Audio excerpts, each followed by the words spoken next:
प्रिय विद्यार्थियों नमस्कार।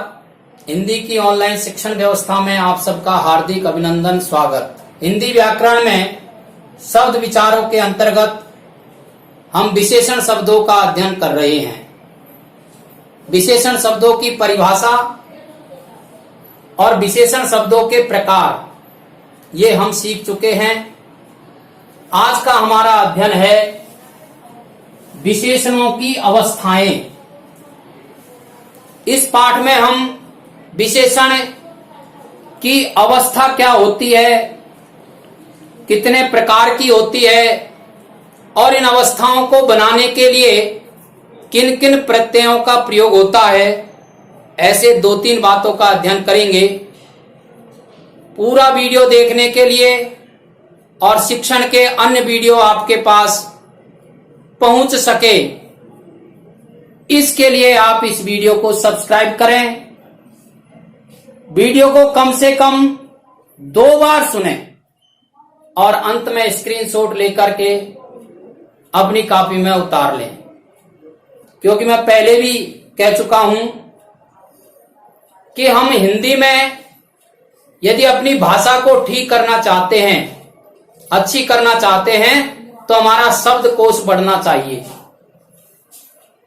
और शब्दकोश बढ़ाने के लिए अधिक अध्ययन की आवश्यकता है और उसे लिपिबद्ध करने की आवश्यकता है।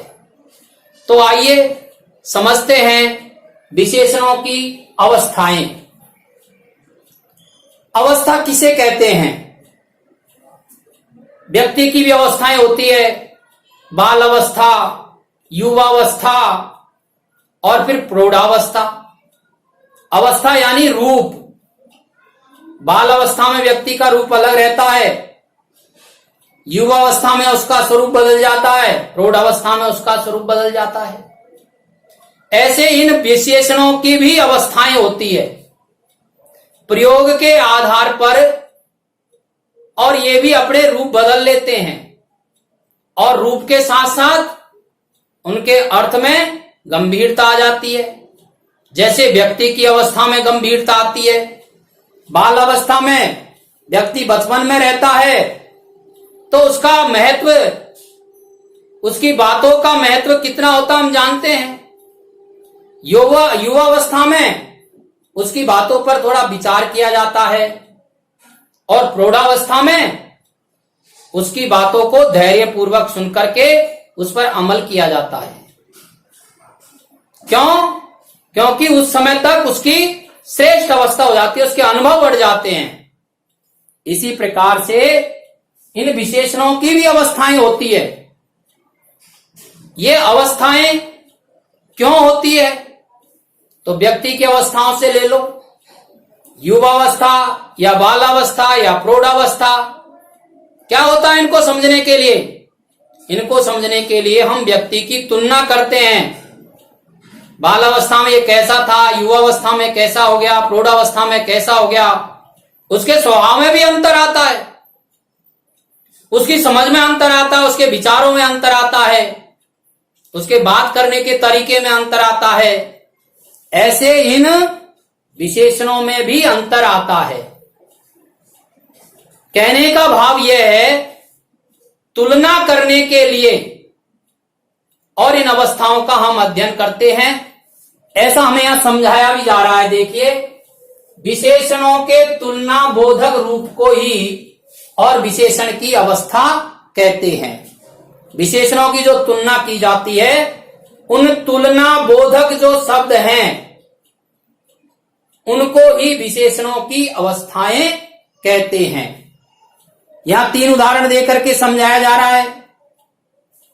राम अच्छा है, राम मोहन से अच्छा है, राम सबसे अच्छा है। राम अच्छा है, यहां केवल राम की ही चर्चा की जा रही है। राम मोहन से अच्छा है, इसमें राम और मोहन के बीच तुलना की गई है, यानी 2 विशेषों के बीच तुलना की गई है। राम और मोहन दोनों ही विशेष हैं। यहां हम पहले पढ़ चुके हैं, विशेषण शब्दों के द्वारा जिन संज्ञा शब्दों की विशेषता बताई जाती है उन्हें विशेष्य कहते हैं। तो यहां दो विशेषणों के बीच विशेषण के द्वारा तुलना की गई है।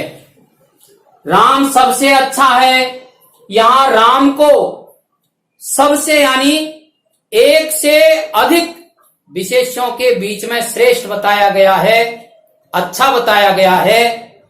इस प्रकार से एक, दो और दो से अधिक के बीच विशेषणों की तुलना होती है। इस तुलना बोधक स्वरूप को ही विशेषणों की अवस्था कहते हैं।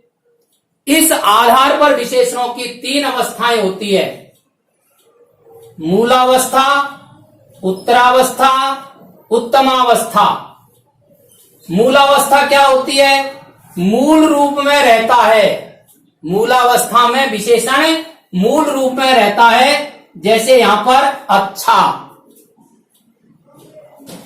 उत्तरावस्था में दो विशेषणों की तुलना करते हैं, राम और मोहन के बीच तुलना हो रही है से शब्द के द्वारा, ये इसकी उत्तरावस्था है।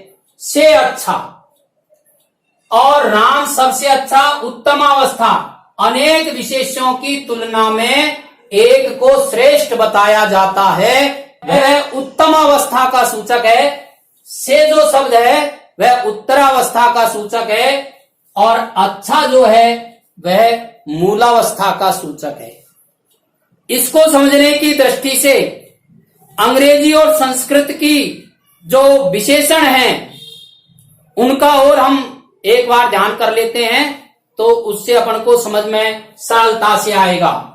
संस्कृत में देखिए तीन अवस्थाएं होती है विशेषण की, मूलावस्था, उत्तरावस्था, उत्तमावस्था। श्रेष्ठ, श्रेष्ठतर, श्रेष्ठतम। मूलावस्था में मूल शब्द रहता है, उत्तरावस्था में तर प्रत्यय जोड़ दिया जाता है और उत्तमावस्था बनाने के लिए तम प्रत्यय जोड़ दिया जाता है।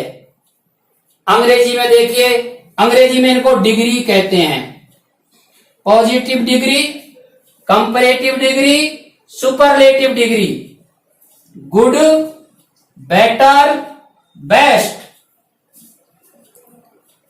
तो संस्कृत में तो अवस्थाएं बनाना सरल हो गया, मूल अवस्था में तर या तम प्रत्यय जोड़ करके और उनकी अवस्थाएं बना लेते हैं। अंग्रेजी में इनके रूप बदल जाते हैं। हिंदी में और विशेषणों की अवस्था कैसे बनाते हैं, तो इसके लिए दो महत्वपूर्ण बातें अपन को यहां बताई जा रही है, आप ध्यान पूर्वक समझिए। हिंदी में अपेक्षा, बनस्पत, सामने, सब में, सबसे लगा करके विशेषणों की तुलना करते हैं। राम योग्य है, राम मोहन की अपेक्षा योग्य है और राम सबसे योग्य है। ऐसे दूसरी बात, संस्कृत में तर और दो तम प्रत्यय होते हैं, हिंदी में तर के स्थान पर में या से और तम के स्थान पर सबसे या सब में शब्दों का प्रयोग करके अवस्था बनाते हैं। राम योग्य है, राम मोहन से योग्य है, राम सबसे योग्य है। मोहन चतुर है, मोहन सोहन से चतुर है, मोहन सबसे चतुर है। सीता बुद्धिमती है, सीता गीता से बुद्धिमती है, सीता सबसे बुद्धिमती है।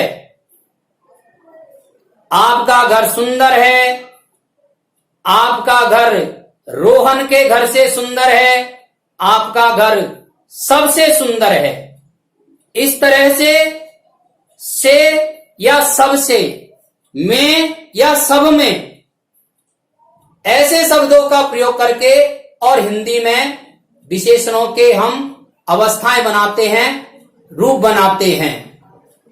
से कम, से ज्यादा, से अधिक, से बड़ा, से छोटा या सबसे कम, सबसे ज्यादा, इस तरह का प्रयोग करके भी हम हिंदी में इनकी अवस्थाएं बनाते हैं।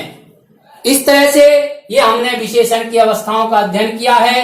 अब आप इस श्याम पट का स्क्रीनशॉट ले लीजिए, इसे आप अपनी कॉपी में उतारेंगे और इसी प्रकार के अन्य विशेषण शब्दों का आप चयन करेंगे।